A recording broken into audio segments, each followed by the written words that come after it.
presents a fascinating case study in social engineering. The Dutch have long embraced pragmatic approaches to societal issues. Their approach to cannabis is a prime example. Decriminalization, rather than outright prohibition, has fostered a relatively stable social environment. This pragmatic approach extends to urban planning. Dutch cities are often lauded for their bike-friendly infrastructure and pedestrian-oriented designs.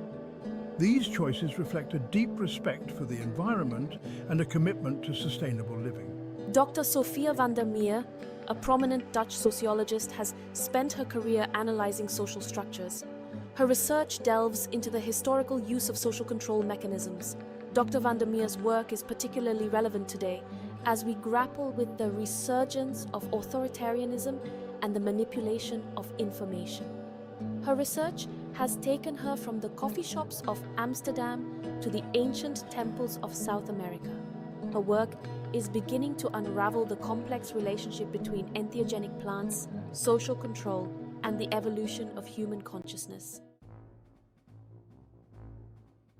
The use of religion and mysticism to influence and control populations is as old as civilization itself. Shamans in ancient cultures understood the power of ritual and altered states of consciousness. They used this knowledge to heal, guide, and sometimes to manipulate their tribes. These practices were not always malicious. Often they were intertwined with genuine beliefs and a desire to maintain social cohesion. Fast forward to the modern era, and the tools have changed, but the game remains the same. Political leaders throughout history have exploited religious fervor to consolidate power. The Crusades, the Spanish Inquisition, and countless other conflicts were fueled by a potent mix of religious ideology and political ambition. Today, this manipulation takes on new forms, often leveraging the power of mass media and the internet. Propaganda, misinformation, and carefully crafted narratives are disseminated to sway public opinion and maintain control.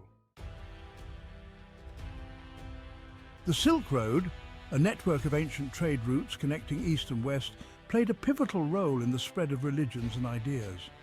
This cultural diffusion wasn't always peaceful. The Silk Road was also a conduit for conflict and conquest.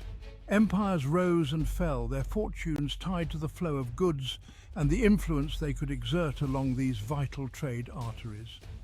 The Silk Road facilitated the exchange of not just goods, but also religious beliefs. Buddhism, for example, spread eastward from India along the Silk Road, eventually taking root in China and Southeast Asia. Islam, too, found fertile ground along these trade routes, carried by merchants and missionaries. These religious movements had profound and lasting impacts on the cultures they touched, shaping values, beliefs, and social structures. Section 4. Religion and the illusion of divine right. Throughout history, rulers have sought to legitimize their power through claims of divine right. This assertion of God's favor served as a powerful tool to quell dissent and maintain control. The Egyptian pharaohs claimed to be living gods. Medieval European monarchs ruled by what they believed was a mandate from heaven. This concept of divine right has been used to justify everything from hereditary monarchies to brutal dictatorships. The intertwining of religion and political power has often come at a steep cost.